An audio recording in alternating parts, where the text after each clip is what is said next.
नमस्कार विद्यार्थी मित्रांनो, मी रुपाली देवरमनी। आज इयत्ता 8वी विषय मराठी प्रकरण 10वा लिओनार्दो द विंची स्थूल वाचन या पाठाविषयी आपल्याला माहिती पाहायचं आहे। तर अच्युत गोडबोले 1950 हा त्यांचा जन्म असून तर हे प्रसिद्ध लेखक आहेत। तर दीपा देशमुख त्यांचा कालावधी म्हणजे जन्म 1967 साली झालेला असून ते सहलेखिका आहेत। आता आपण लिओनार्दो द विंची हा स्थूलवाचन वाचन पाठाविषयी प्रस्ताविका पाहणार आहोत। तर अच्युत गोडबोले 1950 किंवा दीपा देशमुख 1967 हा कालावधी असून अच्युत गोडबोले प्रसिद्ध लेखक आहेत, माहिती तंत्रज्ञान व अर्थशास्त्राचे ते काय आहेत, तज्ज्ञ आहेत। त्यांनी मराठी वृत्तपत्रे म्हणा नियतकालिकांमध्ये विपुल प्रमाणात लेखन स्तंभलेखन केले आहे। म्हणजे त्यांची कॅनव्हास, किनियागार, ग्रेट भेट, झपूर्झा भाग 1, 2, 3, नादवेद, बोर्डरूम, मनकल्लोळ भाग 1 व 2, मुसाफिर, जग बदलणारे 12 जिनियस, ज्ञानोदय, मनात अशी अनेक पुस्तके प्रसिद्ध आहेत। म्हणजे दीपा देशमुख प्रस्तुत पाठकच्या सहलेखिका आहेत। त्यांनी अच्युत गोडबोले यांच्यासह अनेक पुस्तकाचे त्यांनी काय केलेले आहेत, लेखन केले आहे।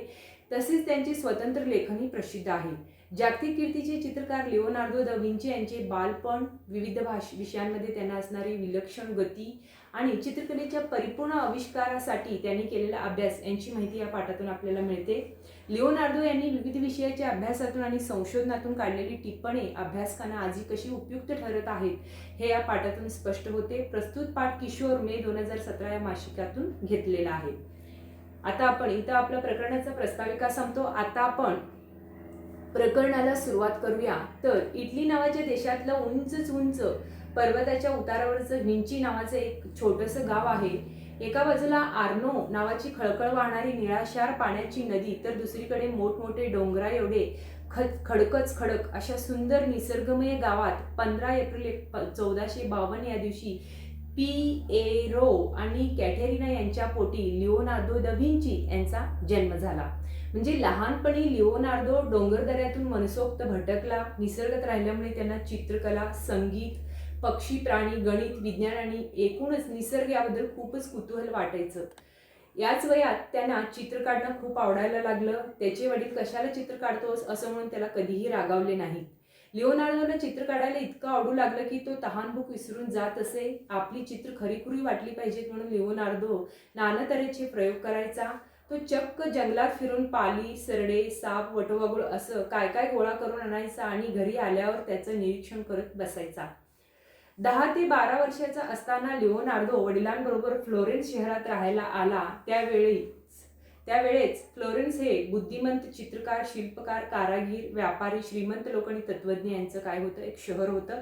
वयाच्या 14व्या वर्षापासून ते 27व्या वर्षापर्यंत लिओनार्दोनं व्हेरोशिओ या त्यावेळच्या विख्यात चित्रकाराकडे चित्रकलेचं त्यांनी शिक्षण घेतलं।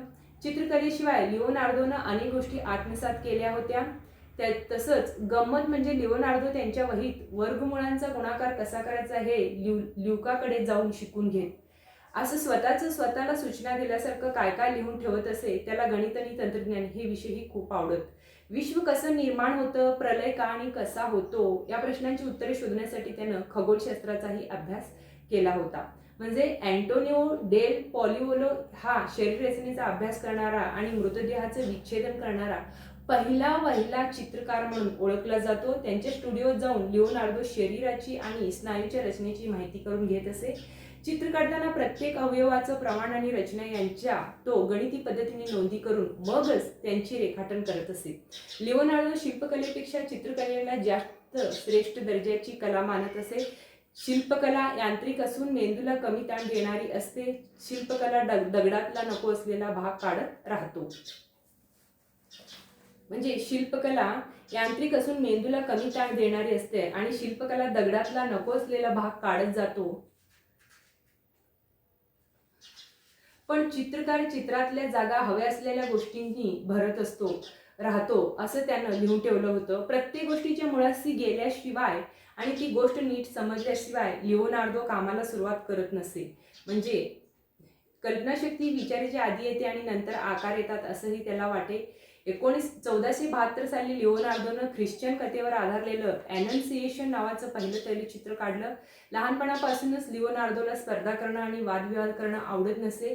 तो खूपच शांतताप्रिय होता. म्हणजे जिथे पक्षी विक्रीला ठेवलेले असत तिथे जाऊन लिओनार्दो तो विक्रेता म्हणेल त्या किमतीला ते पक्षी विकत घेऊन लगेचच त्यांना पिंजऱ्यातून मुक्त करत असे. म्हणजे युद्ध आणि युद्धामुळे होणारा रक्तपात आणि मनुष्यहानी या गोष्टीबद्दल त्याला प्रचंड तिटकारा होता. लिओनार्दो दिसायला अत्यंत देखणा होता. उठावदार गुलाबी रंगाचे कपडे घालणं आणि टापटीप राहणं लिओनार्दोला खूपच आवडे. त्यांचा आवाजही सुरेल होता, त्यामुळे तो गायला लागला की लोक मंत्रमुग्ध होऊन त्याचं गाणं ऐकत. ल्यूट नावाचं तंतुवाद्य वाजवण्यात तो वाकबदार होता. तो नेहमीच प्रसन्न आणि आनंदी असे आणि सगळ्यांशी मिळून मिसळून वागत असे. लिओनार्दोची सर्वोत्कृष्ट समजली जाणारी प्रचंड गाजलेली जगप्रसिद्ध कलाकृती म्हणजे मोनालिसाचं चित्र. 1503 ते 1505 अशी 3 वर्षे लिओनार्दो या चित्रावर काम करत होता. मोनालिसाच्या चेहऱ्यावरचं स्मित आजही भल्या भल्यांना कोड्यात टाकतं.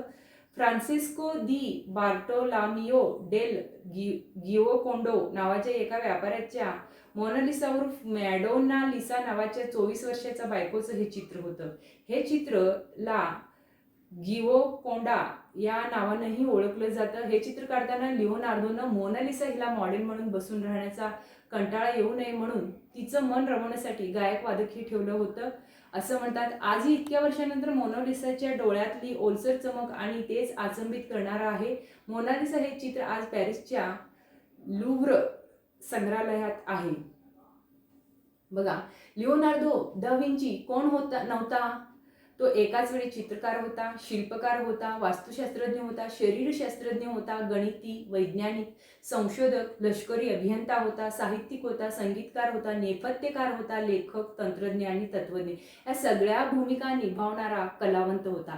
लिओनार्दोनं काढलेल्या Madonna, on the Roxx, last सफर आणि मोनालिसा यासारख्या मोजक्या चित्रांनी त्याचं नाव जगात अजरामर झालेलं आहे. लिओनार्दोनं अनेक यंत्रेही तयार केली, अनेकाचे आराखडे त्यांनी तयार केले आणि अनेक गोष्टीची शोधही त्यांनी लावलेला आहे. आज आपण जी हेलिकॉप्टर्स बघतो तशाच हेलिकॉप्टर्सची लिओनार्दोच्या नोंदवह्यात अनेक रेखाटन आणि गणित बघायला मिळतात. म्हणजे सायकल अस्तित्वात येण्यापूर्वी 300 वर्षे आधीच लिओनार्दोनं सायकलचा आराखडा तयार करून ठेवला होता. लिओनार्दोच्या नोंदवह्याचा अभ्यास करून त्यातली तंत्र समजून घेण्याचे अभ्यासाचे प्रयत्न आजही चालू आहेत. म्हणजे आपल्या आयुष्याच्या अंतापर्यंत लिओनार्दोनं वेगवेगळ्या विषयांवर टिप्पण करून ठेवली होती. त्यात प्रकाश विज्ञान म्हणा, आवाज विज्ञान म्हणा, मेकॅनिक्स म्हणा, हायड्रोलिक्स, उड्डाण, खगोलशास्त्र, शस्त्रविज्ञान आणि शरीर विज्ञान ह्यांच्याविषयीचे संशोधन करून विचार आणि इतर माहिती त्यानं टिपली होती. म्हणजे 3500 पान होतील अशा त्यांच्या 19 वह्या आजही प्रसिद्ध उपलब्ध आहेत. 2 मे 1519 या दिवशी वयाच्या 67व्या वर्षी कला आणि विज्ञान या दोन्ही शाखात संचार करणाऱ्या लिओनार्दोनं या जगाचा कायमचा निरोप घेतला. आपली चित्र, शिल्प, आपण बांधलेल्या इमारती, पूल तसंच आपलं संशोधन हे सारं जगासाठी तो आपल्या मागे ठेवून गेला. अशा प्रकारे लिओनार्दो दा विंची यांचं स्थूल वाचन हा पाठ खूपच महत्त्वपूर्ण असून या पाठाविषयी आपण माहिती पाहिलेला आहोत. नमस्कार.